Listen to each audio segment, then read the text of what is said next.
เจ้าขึ้นมาแต่วันหนึ่งเขาก็กำเอาจอบเอาเสมเอาคอบกไปถากไปถางไปจากจ่าหมู่นานจุนโลงเตียนนะจนเตียนโล่งนะแล้วมาสังเกตทำกรรมหนึ่งแถมวันหนึ่งลุงเจ้าขึ้นมาพระภิกษุเมื่อพระภิกษุมาห่มผ้าจีวรตีตรงนั้นแล้วโอ้ปากโกรธว่าเขาก็มาหันชายจีวร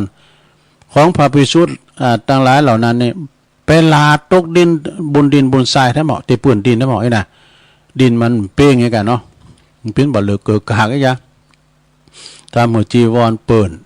จึงเกิดว่าเฮาควรจะไปเคลียร์ทรายลุงในที่นี่แล้วก็คุณเอาทรายมาเคลียร์อยู่ที่บุญนี่นะเมื่อเกิดอย่างนั้นแล้วในวันต่อมาชายคนนั้นก็จงก่อนจงเวลาเปิ่นเพลเนาะมีแสงแดดกล้าเขาก็จึงหันพระภิกษุเหล่านั้นกำลังห่มจีวรในที่นั้นหันเหือเปิ้นไหลออกมาแล้วก็กายของเปิ้นก็จากกายของพวกท่านก็ถึงคิดว่าเฮานี่ควรจะสร้างมนดบไว้เนอะนะหันมันฮ้อนได้เฮาควรจะสร้างมนดบไว้ที่นี่จึงสร้างมนดบขึ้นไว้นี่มนดบนะก็คือเดี๋ยวรูปร่างลักษณะจะได้ในระบอกกันอันมนดบเลยนะพอลงขึ้นมาแจ้งขึ้นมาอีกวันหนึ่งฝนตกห้ามบุตรฝนตกห้ามแต่เจ้าตรูเขาก็หันโพกพระภิกษุมีจีวรเป๊ะจึงคิดว่าเฮาควรจะสร้างศาลาจ้ะเนาะสร้างศาลาไว้ที่นี่แล้วก็สร้างศาลาขึ้นแล้วก็คิดว่าบัดนี้เฮาควรทำบุญฉลองศาลานี่จะฉลองศาลาแล้วเนาะจึงไปนิมนต์พระภิกษุสงฆ์อันมีพระพุทธเจ้านะเป็นประมุขเป็นประธานแล้วก็ภิกษุทั้งหลายก็มานั่งนะก็ภิกษุทั้งหลายก็มานั่งกันภายในแล้วก็ภายนอกศาลานั้นแล้วเนาะแล้วก็ถวายภัตตาหารเนาะถวายภัตตาหารในเวลาเสร็จภัตตกิจเขาก็ไปกราบเหล่าบุญกราบทูลเหล่าบุญฉลองชายแฮปปี้มีเดียแฮปปี้นั้นหลอดไปโทรขอทางไลน์เนอะตัวลุงกำลังออกรายการอยู่อ่านในไลน์เนอะแล้วก็ไปกราบทูลเราเลิงบุญทั้งหมดตั้งแต่จากหญ้าดากวาดทรายได้หญ้าจนแปลงอย่างต่างหลายว่าพระพุทธองค์ก็ทรงทราบแก่แล้วได้แก่ทากได้แต่ทากหญ้าคือจากหญ้าทุมทรายแล้วก็สร้างมณฑปและสร้างศาลาเนี่ยพระสัมมาสัมพุทธเจ้าตรัสอนุโมทนาว่าโอ้ผู้มีปัญญาสร้างบุญกุศลอยู่คราวละน้อยนะโดยลำดับจากกำจัดมลทินคือกิเลสของตนได้เหมือนช่างทองปัดเป่าสนิมออกจากทองฉะนั้นนี่เมื่อจบพระธรรมเทศนาชายคนนั้นก็บรรลุเป็นพระโสดาบันแน่สดาญาโยมนะ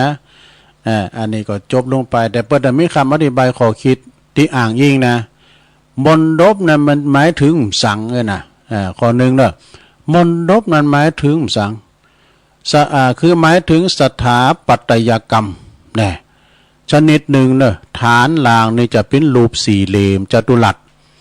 สร้างโดยไม้หรือว่าอิฐถือปูนก็ได้ยอดหลังคานั้นจะเป็นทรงจอมแหเนี่ยปกติสร้างไว้สำหรับปฏิฐานสิ่งที่เฮาเคารพนับถือสักการะบูชาเช่นพระพุทธรูปพระไตรปิฎกอย่างนี้เป็นต้นเนอะนะในที่นี้สร้างไว้สำหรับพระภิกษุใจสถานเป็นสถานที่ห่มจีวรอันนี้เปิ่นแปลงไว้นะแปลงใบห่มจีวรเนาะต่อไปข้อที่2นะบุญทุกบุญที่เฮาได้ทำไว้ว่าจะเล็กก็ตามจะใหญ่ก็ตามจะน้อยก็ตามเช่นกวาดวัดเนี่ยกวาดวัดฮะละโจฮะละจางฮะละนางฮะละติวาไปได้เลยกวาดไปเด้อกันไปนะบุญเท่านั้นไปถึงวัดอย่างอาจารย์พระครูบุญวามเจ้าเนาะ กันไปวัดเนี่ยเป็นบุญทางนั้นหันห้องน้ำจะไปล้างห้องน้ำก็บุญหันถวยหวานจ้อนจ้อนลุกลุงล้างก็ไปล้างก็ได้บุญหันงานวัดว่าอารามมันดอกเก้าไม้มันหลุนไม้กำไม่กวาดไปกว่าก็ได้บุญสะดานะกวาดวัดดาถากหญ้าถวายภัตตาหารเพลหรือว่าสั่งศาลาล้วนจอยชำระนะจอยชำระล้างใจของเฮาสะอาดจากมลทินคือกิเลสทั้งสิ้นนี่และเมื่อสั่งสมบุญจนมากพอแล้วก็จะได้บรรลุธรรมเป็นพระอริยบุคคลในที่สุดเนี่ยข้อที่3นะพระไตรปิฎกและอัฏฐกถาแปลว่าฉบับมหามกุฏราชวิทยาลัยนะเล่มที่43หน้า13หน้า15จบซะนะจบลงไปอันนี้ก็เป็นถ้าว่าไปก่อนนิทานกล่อมโลกเฮิรนก็ตามก่อนนี้มีนะโลกเลือนเนี่ยเป็นโลกติดต่อจากทางผิวหนังมากันขั้งพุทธกาลมาแล้วเนาะพระเจ้าสุปาพุทธะกันนี่นะก็เอามาเล่าสู่จูกันฟังศรัทธาญาติโยมทั้งหลายแต่เจ้าก็ขาดขั้นตอนไปหน่อยศรัทธาเนาะไฟฟ้ามันทั้งตุลุงมันดับเฮ้ยก็เลยวนไปวนมาเนี่ยมันไม่แน่นอนเนาะตอนนี้ก็ไฟมาแล้วก็มานั่งนั่งจากัพอออกไม่ออกศรัทธาแผ่พายกระจายเสียงไปนะบางสถานีเปิดก็คงจะตัดสัญญาณไปก็เป็นธรรมดาเนาะอันนี้มันเป็นการที่ว่าจวยเลือบ่ได้ตุลุงก็ส่งไล่ไปหาครูบาอาจารย์เนาะอาจารย์พระครูอภิวัตรเปิดก็ว่าถ้าไฟฟ้ามาก็จัดต่อก็มาหิม4 โมงกะก็ถือว่ามันมีเวลาหลายอยู่ก็เลยมาเข้ารายการแถมเนาะแต่จะได้ก็ตามวันพุธเจ้า วันพุธเจ้าก็ได้รับมอบหมายถวายเวลาโดยฉันทานุญาตจากอาจารย์พระครูอภิวัฒนวิกรมเปิ้นก็บอกว่าเต้นท่านพระอาจารย์เชื้อเปิ้นอาพาธก็ยังปกติแต่นะวันพุธเจ้าก็จะมาอยู่มาเข้ารายการตอนเจ้าตี 3 ถึง 5 โมงเนาะวันการวันพุธนะวันการเอาละตอนนี้ไปเอาจดหมายกล่อมบัจจัยและนิทานกล่อม มาเล่าสู่จูกันฟังนิทานเรื่องนี้เปิ้นชื่อเรื่องว่าพยัคฆชาดกพยัคฆ์นี่แปลว่าเสือสิงกับติงแหดปุ่นเนาะพยัคฆชาดกเปิ้นวงเล็บว่าน้ำพึ่งเรือเสือพึ่งป่านี่พี่จะได้ลองฟังบ่ก่อนนาเชตวันวิหารลงพระพุทธเจ้าปนตรัสชาดกเลยนี่เปิดสอนเนี่ยพระโลกาลิกเนี่ยนะดูเจ้าโลกาลิกเนี่ยหันโตดของการหลอกลวงความว่าในอดีตพระพุทธเจ้าของเฮานี่เป็นเสวยพระชาติปินเทวดานี่พระพุทธเจ้านี่เป็นหมดเป็นเทวดาก็ดีเป็นสัตว์สิ่งหิ่งห้อยกุอย่างนะเป็นหมดพระเจ้า500 จาติเรียกว่าแล้วก็ได้มาเสวยพระชาติเป็นเทวดาสถิตอยู่ที่ชายป่าเมืองปาลานสีเทวดานี่ถ้าประสิงสถิตอยู่ที่ลูกค้าต้นไม้แปลว่าลูกค้าเทวดาไปอยู่ตามลูกค้าต้นไม้ต้นไม้แต่ละต้นนี่มันจะมีเทวดาปกครองสิงอยู่หรือว่าเป็นผีก็ดีสังก็ดีว่าจะไปสิงสถิตอยู่ที่ต้นไม้ใหญ่ต้นไม้ลงต้นไม้ลงโกงไม้ใหญ่นะตอนนี้ก็ถูกผีก็ถูกผีกายนะเอาไปเลี้ยงเลี้ยงมันกินมันขยะกินกับเนาะที่เก่าไม่ลงโกงไม่ใหญ่ไม่ลงไม่ใหญ่นี่ถ้ามีผีก็มีนกเก่าวันวานเนาะก็เทวดาซึ่งก็พระพุทธเจ้าของเขาเสวยพระชาติเป็นเทวดาสิงสถิตอยู่ที่ชายเมืองที่ต้นไม้ลงชายเมืองปาลานสีนะญาติโยมเมื่อถึงฤดูกาลเปิ้นเจ้าบ้านเจ้าจองเปิ้นก็จะปลู ปลูกผักปลูกพืชปุ่มสันต่างๆปลูกข้าวโพดก็มีเนาะถากทางป่าเนี่ยโอ้สถาเราลองไปทางแม่เจมก็ดี ไปทางใดก็ตามนะเอาไปหันดอยโฮมดไปดีดูนะดอยโฮโลนนะมาดึงล้านไปหมดเลยสถาเพิ่นก็ไปปลูกกะหล่ำก็ปลูกกันข้าวโพดข้าวสาลีไกกะนะเพิ่นก็จะได้เยอะนะอันนั้นก็นะฝุ่นมันจะแรงนะเพิ่นห้ามเผานะปวดโต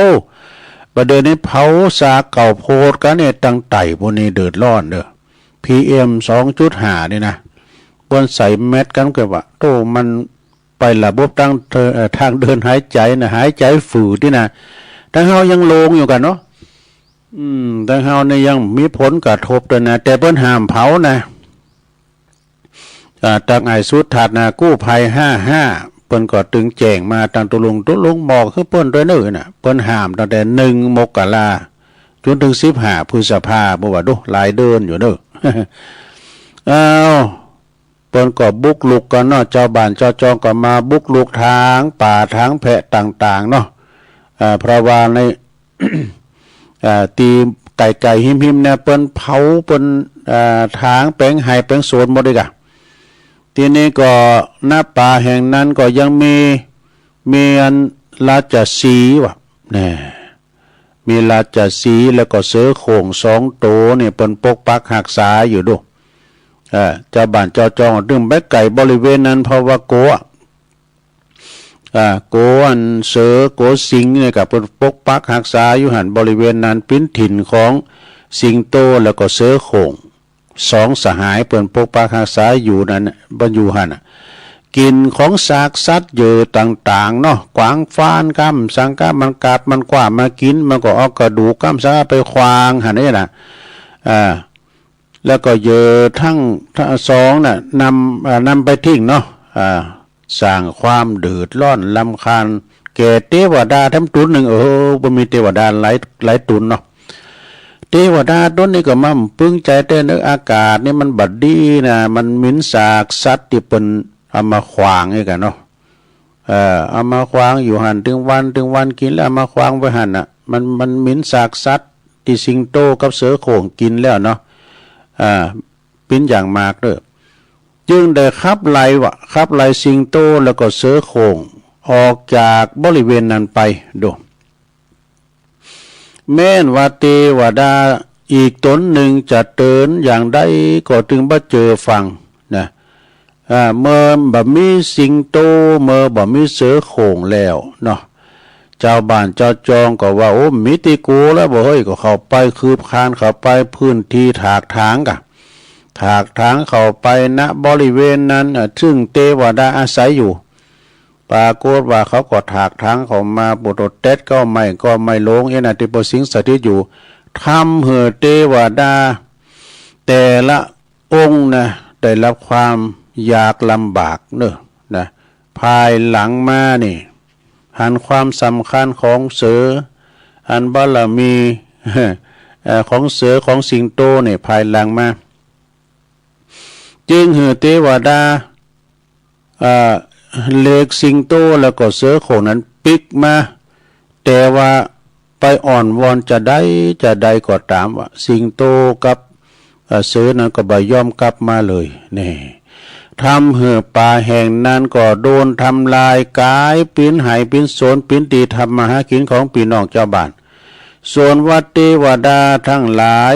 ก็ต้องยกย้ายค่ายจากต้นไม้ลูกเข้าต้นไม้ก็ย้ายก็ไม่ได้นี่เปิ้นฟันวิมานนี่แล้วมีวิมานต้นไม้ปิ้นตีสิงสถิตเดิมมีละปรากฏวันนี้กันไปอยู่ตีแห่งใหม่ป่าแห่งใหม่กันต่อไปนะในกาลต่อมาเทวดาผู้โง่เขลานั่นก็คือพระโลกาลิกนี่พระโลกาลิกในกาลบัดนี่แหละนะส่วนว่าเสือโคร่งคือพระโมคคัลลาในกาลบัดนี้ แล้วก็ส่วนว่าสิงโตนั่นก็คือพระสารีบุตรในกาลบัดนี่แหละส่วนว่าเทวดาผู้ที่ตักเตือนคือองค์พระตถาคตนั่นเองขอคิดแล้วนี่เปิ้นก็บอกว่าการอยู่รวมกัน ยอมต้องมียอมต้องพึงพาอาศัยซึ่งกันและกันมีน้ำจิตน้ำใจต่อกันและกันบัดทำให้อยู่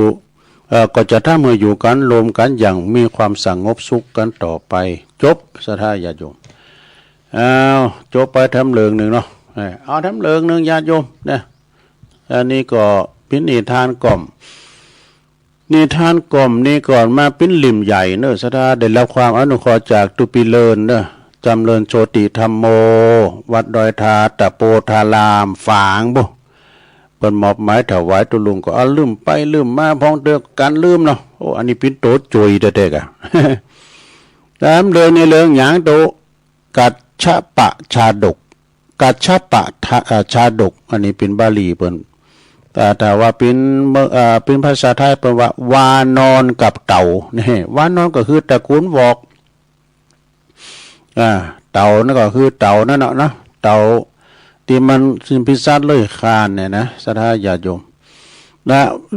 ณเจตวันวิหารพระพุทธเจ้าเปิ้นก็ตรัสชาดกเรื่องนี้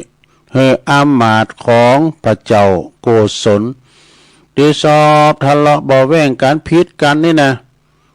ปิ้นประจำห้ามประวัติหั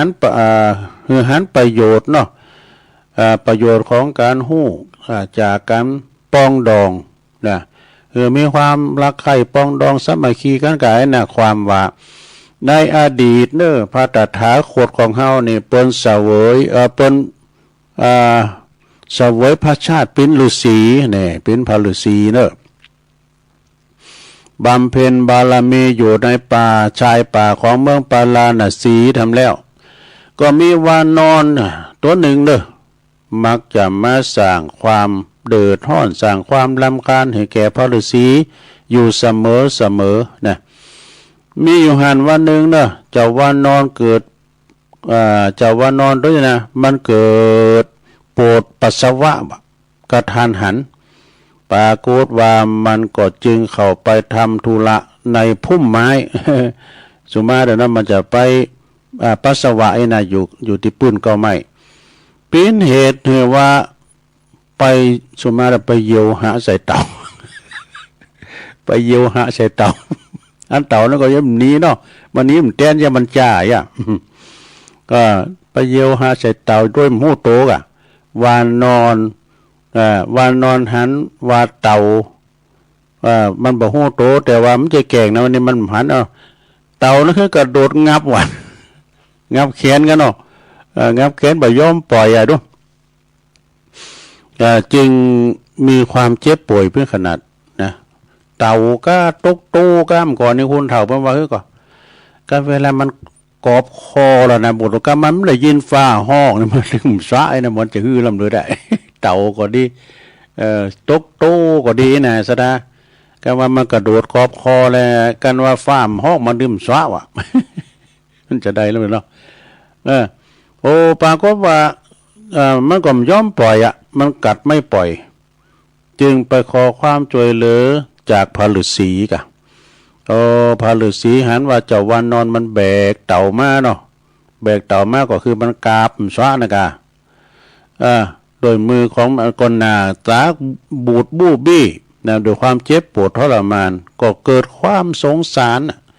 อินดูมันนะเจ้าวานอนนี่ถึงแม้ว่ามันจะทำความเดือดร้อนก็ตามก็เอาอันจวยมันนะ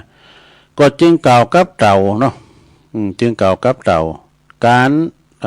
กล่าวกับเต่าว่าเต่าไว้การทำให้ผู้อื่นได้รับการลำบากได้รับการทรมานยอมบ่เกิดผลดีเลยเนอะเอาใจเปิ้นมาใส่ใจโตเอกะการทำให้เปิ้นมีความตุกเนี่ยเป็นบาปนะนะฉะนั้นท่านทั้งสองก็ควรที่จะมาปองดองสมานฉันท์กันเถิดอีดอกหักกันแป้งกันนี่กันเนาะภายภาคหน้านี่ก็ถ้ามีเรื่องมีราวเดือดร้อนก็จะได้พึงพาอาศัยซึ่งกันและกันแหมจะได้พึงพาอาศัย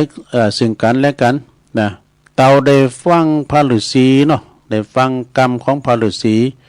แล้วก็จึงเข้าใจเนอะแล้วปล่อยว่านอนกะปล่อยปาก ปาก แล้วก็กลับสู่ตีอยู่ของตนเนี่ยส่วนว่าเจ้าว่านอนนั้นก็สำนึกในบุญคุณของพระฤาษีโอ้กันมีพระฤาษีนี่เต่าด้วยเนี่ยมาดื่มสะเฮาแน่นอนนี่กะจึงบ่สร้างความรำคาญให้แก่พระฤาษีตั้งแต่บัดนั้นมาโดยเลยเนาะแล้วก็ในกาลต่อมาวานนอนกับเต่านั่นก็คือสองอามาตีสอบทะเลาะกันในกาลบัดนี่แหละไอ้ดอกส่วนว่าพระฤาษีนั่นก็คือองค์พระตถาคตนั่นเองข้อคิดเรื่องนี้เปิ้นก็มีอยู่ว่าคุณเฮานี่ต้องถ้อยทีถ้อยอาศัยซึ่งกันและกันนี่ศรัทธาญาติโยมเนาะมันก็เป็นคำสอนเหมือนกันนะนี่ทงนี่ทานเนี่ยมันจะให้มันดีนะลงเนอะเป็นคำสอนเหมือนกันเราฟังดีๆนะลงโดยการความสมัครสมานสามัคคีกันเป็นน้ำหนึ่งใจเดียวกันหาการแป้งกันมีความรักใคร่ปองดองซึ่งกันและกันไปเนาะเป็นนิทานคติกล่อมหือศรัทธาได้ฟังกันเนาะเอาแถมเรื่องหนึ่งก่อนอันนี้เอาเรื่องอย่างเดียวกันนะอันนี้ก็จะเป็นการที่ว่าเราสู่จูกันฟังเอาวันบทคำสอนคติเตือนอกเตือนใจของอาจารย์ท่านอาจารย์นิพนธ์คนโคราชนะครับเนาะ ผู้ก็เอากรรมบักเก่าตอนเจ้าเนาะที่สามก็เอากรรมบักเก่าอันนี้ว่าจะอู่ถึงลูกเนาะลูก5 ประเภทลูกมีหลายประเภทเด้อลูกเทวดาก็มีนะลูกแก้วลูกกูลลูกกั้มลูกกูลลูกเพราะว่ามีอยู่5 ลูก1 ลูก2 หลาก2 หลาก3 แหลก4 หลอก5 เลิกดูลูกลากแลกลอกเลิกดูลูกลูกเนี่ยมันพิจารณาล่ำเลยข้อที่1ลูกที่1ก่อนพิจารณาลูกอันนี้ลูกนี่ดีๆเนอะเป็นลูกดีๆเจอฟังตั้งอยู่ในโอวาทของพ่อของแม่แต่อันนี้เป็นลูกกำลูกกูลลูกเทวดาแต่ช่วยพ่อช่วยแม่ช่วยเหลือเฟื่อฟ้ายพ่อแม่อันนี้ว่าอภิชาตบุตร ลูกดีๆเนาะอันนี้ก็ช่วยพ่อช่วยแม่ลูกมาเมื่อเจ้าหนึ่งเขาเป่าไฟตั้งน้ำบันโลหุงเขาทำมาหากินอยู่ในถอยโอวาทคำสอนของพ่อของแม่ลูกสมัยแต่ก่อนนี่สระยาโยมให้เพียงได้ก็ตามเด้อมันถึงกูพ่อกูแม่มันระวังตอนกินเข่านะกำนะตอนบรรโยกเข่ามันอย่าโตมันหัวเขาโตเก่าเนี่ยให้เพียงให้เด้อมันถึงกูพ่อกูแม่เลยแล้วก็ลูกที่2ละลากนะลูกลากเนี่ยเจ้าลูกแรกนะเจ้าลูกดีเดี๋ยวนี้ลูกลากเนาะเป็นลูกเกเรวะเนี่ยเป็นลูกเกเรลากปอลากแม่ขึ้นลงพักลงศาลนั่นเป็นอย่างเปิ้นว่าลูกกงก็แม่น่ะเนาะไปบุบไปตีกันชาวเด็กก็เป็นเด็กว่นเด็กแว่นตำรวจก็ยับได้ก็มาแข่งรถแข่งล่ากันน่ะปูนอยู่บนโรงพักปูนแล้วก็พ่อแม่นี้ไปเกาะไปกงแล้วก็ไปขึ้นโรงขึ้นศาลเนี่ยนะไหนๆก็ลูกเนี่ยเนาะซะนะ อันนี้ก็บ่ค่อยดีนะลากปอนลักแม่ขึ้นโรงพักก็โรงศาลก็ไอ้น่ะ3 แหลกนี่จะแหลกเปลี่ยนดำแล้วลูกที่สอบเอาของใจที่มีที่บดีนะที่บดีของตนมาเปลี่ยนเอาของพ่อของแม่จากพ่อเจ้าแม่นั่นแหลกเอาเนี่ยเตือนนี่ปุถโธผ้าแวงบนในจัดดีมุยบอกจัดดีมุยดีมาจากร้านสุโขปุถเอามาแหลกเอาไปหมดมาแหลกอันใดที่ดีของตัวเอามาแหลกอันดีของพ่อของแม่เฮินโลงใหญ่อันนี้ก็บ่ค่อยดีเนอะข้อที่4เนอะลูกที่มันหลอกนี่หลอกลูกหลอกตีปอกนะเพราะว่าลูกตีปอกหลอกปอกหลอกเอาทรัพย์สินสมบัติของพ่อของแม่จุนหมดจุนเสิ่งดู อย่างนี้ก็ใจเมื่อใดเดสราเนาะนะปอกหลอกเอาเตอได้เล่มใหญ่นะก็แอบกับปอกกับแม่มใหญ่สักเตอ ไปเอาสตั้งปอเอาสตั้งแม่นะบัสซอเบหาเงินนี่นะน้องศรัทธาอันนี้เรียกว่าปอกหลอกลูกปอกหลอกจุนปอบจุนแม่นี่มดด้วยมดโตข้อที่5ลูกสุดท้ายเลิกนี่ลูกประกาศเลิกประกาศว่าตนเนี่ยเลิกจากการปิ้นลูกปิ้นปอปิ้นแม่ตั้งแต่บัดนี้เป็นต้นไปดูบัดดีกำเลวเนี่ยซะนะอันนี้เป็นวันเนละคุณเนี่ยลูกเนนะเนี่ยลูกเนนะประกาศว่าเผาผีกันนะปิ้นลุงปิ้นปอมปิ้นเมกันแล้วไอ้นะโธ่เนี่ยกรรมนี่ทำกับปอกับแม่เนี่ยมันเต้นโวยศรัทธาบ่ต้องรอจัดหน้าจัดใดจัดนี่แล้วปุดโตไปหยังเป่งปอเป่งแม่เนาะซะนะก่อนนี้ลูกเป็นนักย่ะเลี้ยงใหญ่หน้ากาบ้านบางพ้องก็สูงหำสูงเฮนนี่นะจนจบปริญญาซัมเตอร์นี่ลูกเปิ้นเป็นลูกแก้วลูกกุลนะปอแม่เปิ้นก็สูงหำสูงเฮนจนได้เป็นครูบาอาจารย์เนี่ยเปิ้นเป็นปอดีเด่นแม่ดีเด่นก็มีก่อนเปิ้นมีแล้วเนาะปอดีเด่นแม่ดีเด่นเนี่ยเลี้ยงลูกเลี้ยงเต่าจนได้รับราชการนี่นะพ้องก็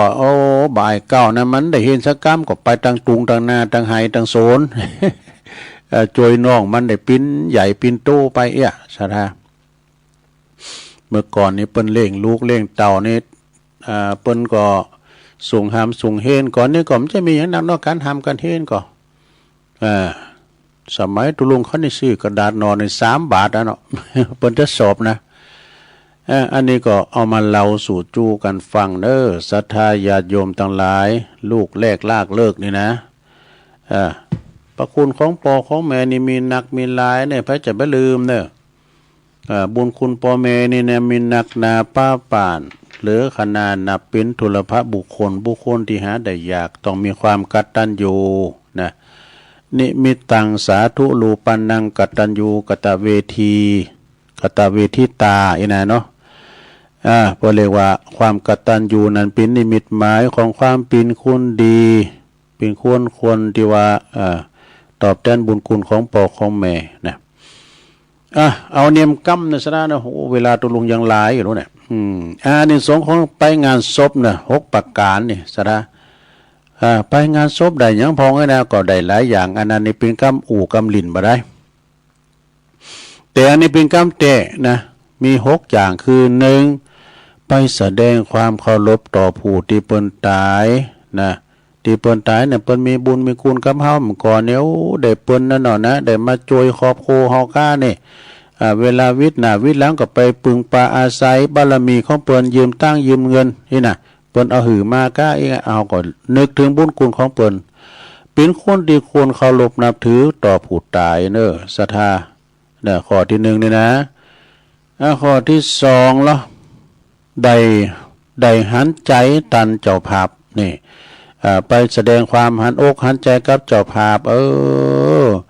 ปออุ้ยก็ดีแม่อุ้ยก็ดีเพิ่นเสียงบุญไปแล้วก็สม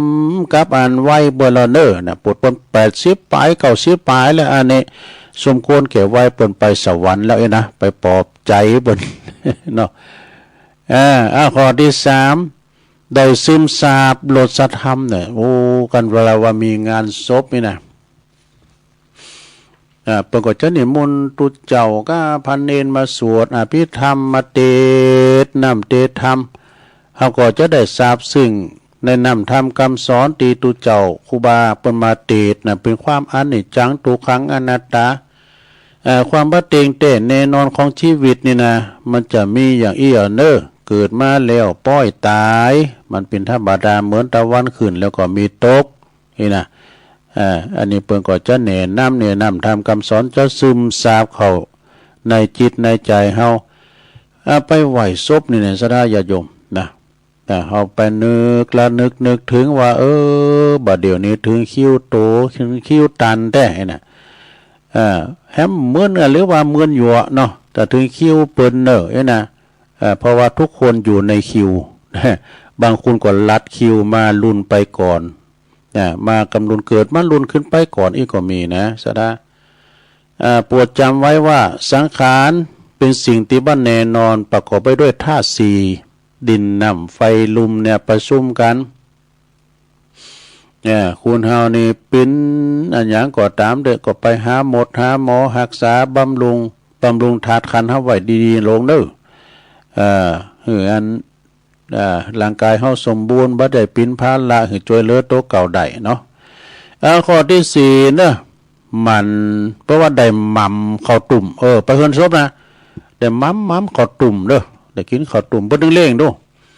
แล้วก็พอพอบ้านแม่บ้านเปิดดึงกันเวลาว่าเปิ้นตีทำจบแล้วกาอีบอกล่ะอะไรเด้อของวางมาแล้วเด้อเอาเตก็กระเพาะปลากานี่มันมีไข่นกกระตาด้วยสักเตก็มีอันน้ำโอวันตินกับสังกาเนี่ยหลายอย่างนะบางทีก็มีข้าวตุ่มนี่ก็ข้าวตุ่มนี่ก็เปิ้นตีทำบัดจบเตนี่ก็จะไปเอามาเลงเตแม่บ้านเด้อไปมาเลงเตพร้อมหยังก็เพราะว่าเวลาว่าตี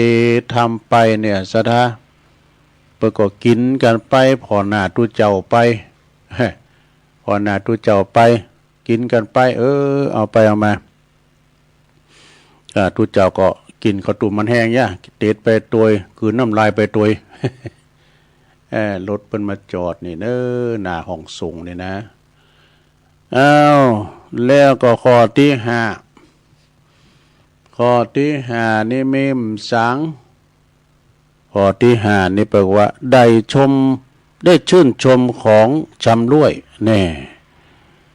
เปิ้นว่านะสะทาได้ชื่นชมของชำร่วยเปิ้นได้แจกด้วยซ้ำเตอเปิ้นแจกพระกานะแจกยาลมยาหอมสันเล่ง แล้วก็แจกพงกับแจกนะสะทาอย่างน้อยก็แจกใบจันทร์ละนะใบจันทร์เนี่ยเปิ้นแจกละนะฉะนั้นก็เอาไปได้ชื่นชมของชำร่วยแล้วก็ข้อที่หกสุดท้ายลงเด้อข้อหกสุดท้ายเปิ่นว่าได้รวยทางลัดแน่เอาอายุผู้ตายมาหลินหวย อันแม่นั่นน่ะหรือว่าปอนั่นน่ะเพิ่นอายุเท่าใดนะอะไรนี่มาตีพินเลกันนี่มันไม่สอดตากุยน่ะได้ มันนี่มาแม่นนำเลยน่ะแม่นหยังโอ้ก็ติมเป้านี่น่ะ00น่ะอันมันก็จำเติมมันก็ไม่สอดตากุยมันได้สะทาญาติโยมโอ้อายุบันเทิงน่ะ51ติมเป้าน่ะโรงงดแล้วนี่กัน จะไปเจอลงไปเนอะสะทาของหมุนได้คำฝันเนี่ยแต่บ่แป้เครื่องหมุนจึงใหม่ละปูนหรือกระเตียวกลม เอาแล้วบ่สะทาญาติโยมทั้งหลายวันนี้จัดบัดติมร้อยสักกำได้แต่เจ้าก็ไฟฟ้ามาดับเฮที่บ้านสะทานี่ถ้าจะบัดดับเนาะตุลุงจัดไปก็ว่าจอภาพในคอมตุลุงนี่ดับวูบกูเตือนมันดับก่อนปีนี้นะมันพักจอเนี่ยเปิ้นว่านะอันนี้ก็เยอะแล้วที่มีกดดับนี่แล้วก็ย่ำสงสัยแต่อันที่นาฬิกาที่เป็นตัวเลขนั่นนะนาฬิกานี่หลวงพ่อพระครูโชติสุวรรณสอนวัสลาโดเปิ้นมาถวายนะถึงวันนี้ก็พอนะกะมาเยี่ยมแมปไม่ว่าเลขมันสีแดงมันแมปก็ยังเข้าใจเด้อเนาะว่าไปติ๊กไฟฟ้าดับความหัวไฟเดี๋ยวโยมบรรโทเข้ามากะมันวนอยู่ฮะน่ะตะลุงเนี่ยพลเมืองดีบรรโทเข้ามา มาพอโตเป็นว่าไฟฟ้าดับว่านั่นก็เป็นจังเนาะไปเจอหือตาอยู่ได้มาออกมันชั่วโมงสุดท้ายเนาะแต่ว่าสถานนี้อื่นไปก็ตัดไปก่อนพี่ช้างนะพวกเจ้าตุลุงก็มาว่าใหม่เนาะพวกเจ้านี้ก็จะได้เข้าตอนเจ้าตามได้รับความมอบหมายจากอาจารย์พระครูอภิวัฒนวิกรมตั้งแต่เวลา 3:00 ถึง 5:00 นเด้อก็มาฟังกันใหม่เนาะสถาวันนี้ก็คุกคักไปหน่อยผิดพลาดประกันได้ก่อนขอสุมาอภัยกับพ่อแม่พี่น้องเด้อวันพุกนี้จะเอาทำตุอุ้ยมาติดเนอะหลวงพ่อบุญปันเอามาติด ตีสนาเป็นธรรมมรดกธรรมปืนเมืองนะมาเล่าสู่จูกันฟังเนาะสดาญาติโยมทั้งหลายสำหรับวันนี้ก็สมควรแก่กาลเวลาจะส่งงานให้น้องเจเจกันเด้อได้เสริมสัญญาณไปทางปุ่นเนาะนำรายการจากลาสตาไปก่อนเนาะอยู่ดีมีสุขอายุหมันขวัญยืนมีโจงมีใจเจริญบโดยจตุรพิละปอนใจอันมีอายุวันนะสุขภาละเหมือนการกูคนเนอสัพปิติโยวิวัจจันตุสัพพะโลโกวินาศตุมาเตภวัตวันตะลโยสุขีตีคายุโกภวะอภิวาทานาสีลิสานิจังวุธาปจายโนจัตตาโลธรรมาวัตันติอายุวันโนสุขังปะลัง